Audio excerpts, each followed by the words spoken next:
오늘 여러분과 함께 나눌 말씀은 잠언의 말씀입니다. 사회자 목사님께서 잠언 31장 10절의 말씀을 읽어주셨는데, 사실 오늘 본문은 이보다 훨씬 더 깁니다. 10절부터 31절까지가 본문의 말씀이 되겠습니다. 오늘 본문은 제가 고등학교 때부터 배우자를 위해서 기도하던 기도의 제목 중에 하나입니다. 고등학교 때 잠언을 읽다가 오늘 본문을 접하게 되었습니다. 이 말씀을 읽으면서 눈이 번쩍 뜨였습니다. 이렇게 현숙한 여인이 나의 아내가 된다면 정말로 좋겠다라는 생각을 했습니다. 그러면서 배우자 기도의 제목으로 삼게 되었습니다. 이렇게 기도를 했죠. 주님, 저에게 이렇게 현숙한 여인을 아내로 허락해 주시옵소서. 정말로 열심히 기도했던 것 같습니다. 그리고 간절히 기도를 했습니다. 과연 이 기도가 응답이 되었을까요? 네, 대답을 잘해야 되는데 저의 대답은 현재 진행형입니다. 그러니까 일부는 응답이 되었고 또 일부는 응답이 되어 가고 있습니다. 본문에 현숙한 여인을 얻는다라는 것, 결코 쉬운 일이 아닙니다. 10절을 한번 보시기를 바랍니다. 누가 현숙한 여인을 찾아 얻겠느냐? 무슨 말일까요? 현숙한 여인을 얻기가 쉽다는 말일까요? 어렵다는 말일까요? 네, 어렵다라는 말입니다. 현숙한 여인을 얻는 것은 참으로 어려운 것입니다. 그럼 질문을 좀 바꾸어 보겠습니다. 현숙한 여인이 되는 것은 쉬울까요? 어려울까요? 네, 그 역시도 굉장히 어려운 일입니다. 그러니까 현숙한 여인은 얻기도 어렵고 또 되기도 어렵다라는 것이죠. 우리말로 현숙한 여인이라는 말은 어질고 마음이 깨끗한 사람이라는 의미를 가지고 있습니다. 그런데 오늘 본문 원문의 문자적인 의미를 풀어보면 힘이 있는 여인 혹은 유능한 여인, 이렇게 번역을 해볼 수가 있습니다. 한마디로 일 잘하는 능력 있는 여인을 말합니다. 성경을 찾아보면 이러한 여인이 등장하는 것을 볼 수가 있습니다. 대표적인 사람이 바로 룻이죠. 룻기 3장 11절을 보면 보아스가 룻에게 이런 말을 합니다. 내가 현숙한 여자인 줄을 나의 성읍 백성이 다 아느니라. 그러니까 룻이 현숙한 여인이라는 것을 보아스가 알 뿐만 아니라 베들레헴 성읍의 모든 사람들이 다 알았다라는 것이죠. 그러니까 룻은 그 정도로 현숙한 여인이었습니다. 이러한 현숙한 여인의 값은 얼마나 될까요? 오늘 본문을 보니까 진주보다 더 귀하다라고 말합니다. 10절에 보니까 누가 현숙한 여인을 찾아 얻겠느냐? 그의 값은 진주보다 더하니라. 여기 본문의 진주는 우리가 흔히 알고 있는 결혼식 때 우리 많은 권사님들이 차시는 그 진주라기보다는 루비 혹은 사파이어와 같이 당대의 가장 고귀한 보석을 말합니다. 그러니까 아주 값진 보석, 값을 부르는 것이 값인 그러한 보석, 그것이 바로 본문의 진주입니다. 이 잠언에서는 종종 지혜의 가치를 설명을 할 때 이 진주로 빗대어서 설명을 하곤 합니다. 이렇게 값비싼 진주보다 훨씬 더 귀한 것이 바로 현숙한 여인인 것입니다. 결국 10절이 우리에게 들려주고 싶은 이야기가 뭘까요? 현숙한 여인을 얻는다라는 것 혹은 현숙한 여인이 된다라는 것은 결코 쉬운 일이 아니다라는 것이죠. 매우 어렵다라는 것입니다. 그렇기에 이 말을 바꾸어 보면 현숙한 여인을 얻는다라는 것은 어떠한 인간적인 노력을 통해서 되어지는 일이 아니다라는 것입니다. 그래서 오늘 설교의 결론부터 말씀을 좀 드리면 현숙한 여인은 하나님의 은혜로 또 하나님의 선물로 주어지는 것입니다. 왜 그런지에 대해서 이제 11절부터 살펴보면서 그 이유를 생각해 보도록 하겠습니다. 그 전에 우리가 한 가지 아셔야 할 것이 있는데, 오늘 본문은 그 구조가 답관체로 되어 있습니다. 답관체란 머리를 밟아가는 채다, 이런 의미를 가지고 있습니다. 곧 히브리어 알파벳 22자를 첫 머리로 해서 시작하는 문장 구조를 가지고 있다는 것이죠. 그래서 영어로는 아크로스틱 구조다라고 이야기를 합니다.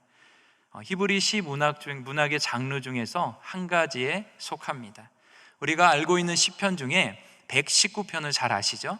시편 중에 가장 긴 본문을 가지고 있는 시편인데, 그 시편이 대표적인 이 답관체로 구성되어진 본문입니다.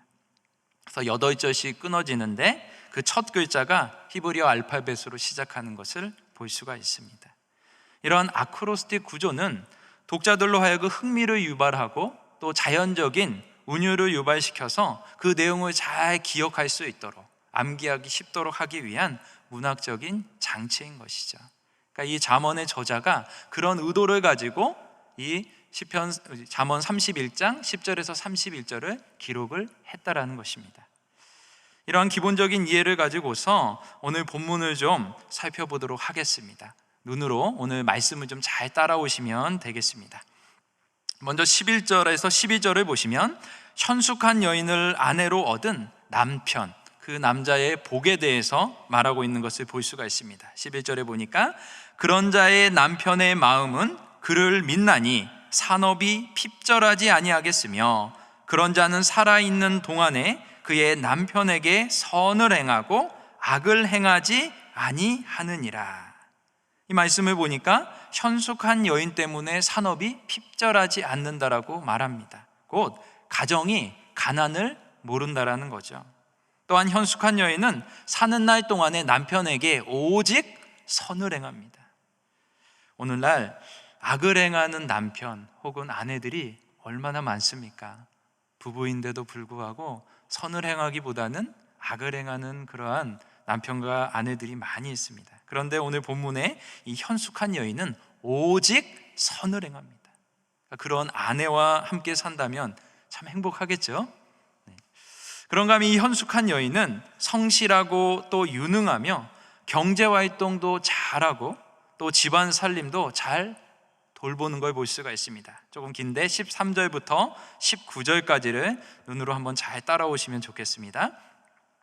그는 양털과 삼을 구하여 부지런히 손으로 일하며 상인의 배와 같아서 먼 데서 양식을 가져오며 밤이 새기 전에 일어나서 자기 집안 사람에게 음식을 나누어 주며 또 여종들에게 일을 정하여 맡기며 밭을 살펴보고 사며 자기의 손으로 번 것을 가지고 포도원을 일구며 힘있게 허리를 묶으며 자기의 팔을 강하게 하며 자기의 장사가 잘 되는 줄을 깨닫고 밤에 등불을 끄지 아니하며 손으로 손뭉치를 들고 손가락으로 가락을 잡으며. 조금 더 보겠습니다. 24절과 27절입니다. 그는 배로 옷을 지어 팔며 띠를 만들어 상인들에게 맡기며 능력과 존귀로 옷을 삼고 후일을 웃으며 입을 열어 지혜를 베풀며 그의 혀로 인애의 법을 말하며 자기의 집안일을 보살피고 게을리 얻은 양식을 먹지 아니하나니. 이 본문에 나오는 현숙한 여인은 마치 소처럼 일을 합니다. 근면 성실합니다. 밤이 새기 전에 일어나서 음식을 나누고 또 밤에 등불을 끄지 않고 장사할 준비를 합니다. 게을리 얻은 양식은 먹지 않습니다. 사람도 적재적소에 잘 배치합니다. 여종들에게 일을 정하여 맡깁니다. 부동산 투자도 엄청 잘합니다. 밭을 살펴보고 정말 좋은 포도원만을 골라서 삽니다. 장사도 참 잘하고요, 말도 잘합니다. 입을 열어서 지혜를 베풉니다. 그녀의 혀는 인애의 법, 곧 진실한 가르침만을 말합니다. 이쯤 되면 거의 슈퍼우먼 아닙니까? 못하는 게 아무것도 없습니다. 근면에 성실해, 사람 관리도 잘해, 부동산 투자도 잘해, 말도 잘해, 지혜로워. 뭐 하나 빠지는 게 한 가지도 없는 여인입니다. 한 가지 빠지는 게 있더라고요. 살펴보니까 이 여인에 대한 외모가 나오질 않고 있습니다. 그러니까 이 여인이 어떻게 생겼는지에 대해서는 오늘 본문이 전혀 묘사하고 있지를 않습니다. 그 외모는 여러분의 상상에 맡기도록 하겠습니다. 이렇게 슈퍼우먼 같은 여인인데, 이 여인은 가정도 잘 돌볼 뿐만 아니라 남편 외조도 잘하는 걸 볼 수가 있습니다. 21절에서 23절에 보시면, 자기 집 사람들은 다 홍색 옷을 입었으므로 눈이 와도 그는 자기 집 사람들을 위하여 염려하지 아니하며, 그는 자기를 위하여 아름다운 이불을 지으며 세마포와 자색 옷을 입으며, 그의 남편은 그 땅의 장로들과 함께 성문에 앉으며 사람들의 인정을 받으며. 현숙한 여인의 가족은 겨울에 눈이 와도 걱정이 없습니다. 이미 현숙한 여인이 지어준 따뜻한 홍색 옷이 있기 때문이죠. 그렇다고 그녀는 가족들만을 잘 입히고 자신은 헤어진 옷만 입는 사람도 아닙니다. 말씀을 보니까 자기를 위해서도 럭셔리한 그런 세마포 옷, 자색 옷을 멋지게 차려입습니다. 그런가 하면 외조도 정말로 잘합니다. 그녀의 남편은 그 땅의 장로들과 함께 성문에 앉아 있습니다. 성문은 그 지방의 장로들이 모여서 정치와 또 재판을 하는 장소입니다. 그러한 공적인 자리에 남편이 장로들과 함께 앉아 있는 것입니다. 그러니까 사람들에게 인정을 받은 것이죠. 그 1등 공신이 누구였을까요? 바로 본문의 현숙한 여인입니다. 이처럼 현숙한 여인은 외조도 잘합니다. 그러니까 이런 아내와 살면 근심 걱정이 없겠죠. 만약에 근심이 있다라고 하면 근심이 얻는 게 근심일 것 같습니다. 그렇게 그녀는 가족들에게도 인정과 칭찬을 받습니다. 28절에서 29절을 보시면, 그의 자식들은 일어나 감사하며 그의 남편은 칭찬하기를, 덕행 있는 여자가 많으나 그대는 모든 여자보다 뛰어나다 하느니라. 그러니까 자녀들이 말하는 거죠. 어머니 감사합니다, 우리 엄마가 짱이에요, 이렇게 얘기하는 거죠. 남편은 또 어떻습니까? 이 세상에 훌륭한 여자들이 참 많은데 당신 같은 사람은 없습니다, 역시 당신이 최고입니다, 이렇게 칭찬을 하는 것이죠. 가족들뿐만이 아닙니다. 주변에 있는 이웃들도 그녀를 칭찬을 합니다. 31절을 보시면, 그 손의 열매가 그에게 돌아갈 것이요 그 행한 일로 말미암아 성문에서 칭찬을 받으리라. 당시 고대 근동사회에서 여성이 이렇게까지 칭찬을 받는 것은 흔치 않은 일입니다. 여성의 한계를 뛰어넘어 남성과 거의 동등하게 사회적인 인정을 받는다? 매우 어려운 일입니다. 그런데 그 어려운 일을 이 현숙한 여인이 해냅니다. 자, 지금까지 현숙한 여인에 대한 설명을 좀 드렸는데, 과연 이러한 현숙한 여인을 얻을 수 있을까요? 이 자리에 계신 우리 많은 집사님들도 계시고 또 권사님도 계시는데, 과연 이러한 현숙한 여인이 되실 수 있겠습니까?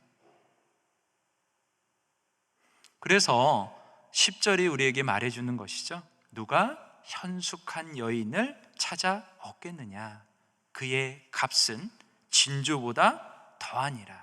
그러니까 현숙한 여인을 얻는 것, 되는 것은 결코 쉽지 않다라는 얘기를 이렇게 장황하게 하고 있는 것이죠. 그렇게 서두에 말씀드린 것처럼 이 현숙한 여인을 얻는다라는 것은 어떤 인간적인 노력에 의해서 이루어지는 게 아니다라는 것이죠. 오직 현숙한 여인은 하나님의 은혜로 또 선물로 되어지는 것입니다. 그 사실을 30절이 밝혀주고 있습니다. 30절을 보시면, 고운 것도 거짓되고 아름다운 것도 헛되나 오직 여호와를 경외하는 여자는 칭찬을 받을 것이라. 이 말씀을 보니까 누가 현숙한 여인입니까? 바로 여호와를 경외하는 여자가 현숙한 여인입니다. 우리가 잘 아는 것처럼 잠언은 지혜의 책입니다. 참된 지혜가 무엇인가를 우리에게 가르쳐주는 책, 그것이 바로 잠언이죠. 이 잠언이 말하는 참된 지혜가 무엇입니까? 바로 여호와 경외입니다. 잠언 9장 10절에 보니까 여호와를 경외하는 것이 지혜의 근본이요 거룩하신 이를 아는 것이 명철이니라.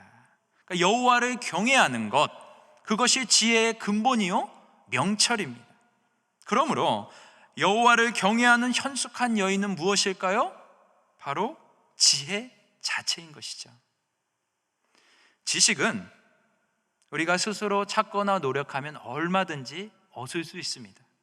열심히 책을 읽고 또 열심히 공부를 하다가 보면 많은 지식들을 얻을 수 있습니다. 그러나 그러한 지식은 일시적입니다. 시간이 지나면 바뀌거나 사라져 버립니다. 과거에 굉장히 유용했던 지식이지만 이제는 아무 쓸모가 없는 지식들이 많이 있죠. 그렇게 우리가 정말로 추구해야 될 것은 일시적인 지식이 아니라 영원한 지혜입니다. 지식이 하나님 밖에 있는 것, 피조된 것들을 다룬다면 이 지혜는 하나님 안에 있는 것, 만물의 근원, 그것들을 작동하고 존재하게 하는 힘, 원리, 이런 것들을 다루는 것이죠. 그래서 변하는 것이 아니라 변하지 않는 것, 곧 영원한 것들을 다룹니다. 그렇기에 이러한 지혜는 누구에게 속한 것일까요? 바로 이 세상을 창조하시고 주관하시는 하나님께 속한 것입니다. 따라서 이러한 지혜는 하나님을 믿는 믿음이 없이는 절대로 얻을 수가 없는 것이죠. 오직 하나님을 경외하는 믿음을 통해서만 얻을 수 있는 것입니다. 오직 하늘에 속한 자만이 참된 지혜를 가질 수 있다라는 것이죠. 그러므로 이 지혜는 우리가 많이 노력하고 또 수고한다고 해서 얻을 수 있는 것이 아니죠. 바로 위에 계신 여호와 하나님께서 우리에게 내려 주시는 것입니다. 여호와를 경외하는 자에게 은혜로 주시는 선물, 그것이 바로 지혜인 것입니다. 여러분 가운데 혹시 이 지혜가 부족하신 분들이 계신다면 하나님께 지혜를 구하시기를 바랍니다. 꾸짖지 아니하시고 후히 주시는 하나님께서 풍성한 지혜를 우리에게 베풀어 주실 것입니다. 오늘 본문의 현숙한 여인은 실제로 존재하는 어떤 여인은 아닙니다. 바로 지혜를 의인화하여서 표현한 것이죠. 잠언 1장과 9장에 보면 동일하게 지혜가 여인으로 의인화되어 등장하는 것을 볼 수가 있습니다. 그러니까 지혜의 여인으로 시작했던 이 잠언이 31장에서 지혜의 여인, 곧 현숙한 여인으로 마무리가 되고 있는 것이죠. 그렇기에 이 현숙한 여인은 여자들만이 추구해야 할 이상적인 여인상이 아닙니다. 저와 같은 남자들도, 또 이 자리에 계신 우리 집사님들, 또 장로님들, 이런 우리 남성들도 추구해야 할 이상적인 남성상입니다. 뿐만 아니라 이 땅의 모든 신자들이 추구해야 할 참된 신자의 모습입니다. 사실 이 현숙한 여인의 모습을 묵상을 하면서 발견한 것은 바로 우리 예수님의 모습이 이 여인의 모습과 너무 흡사하다라는 생각을 했습니다. 예수님은 늘 한결같이 우리에게 신실하시죠. 또 예수님은 우리를 위해서 졸지도 주무시지도 않습니다. 뿐만 아니라 우리의 필요를 미리 다 아시고 채워주십니다. 또 우리를 존귀한 자리로 앉을 수 있도록 인도해 주시죠. 뿐만 아니라 우리의 마음 가운데 감사와 기쁨이 넘치게 하십니다. 무엇보다도 예수님은 누구보다 열심히 하나님을 경외하셨던 분이시죠.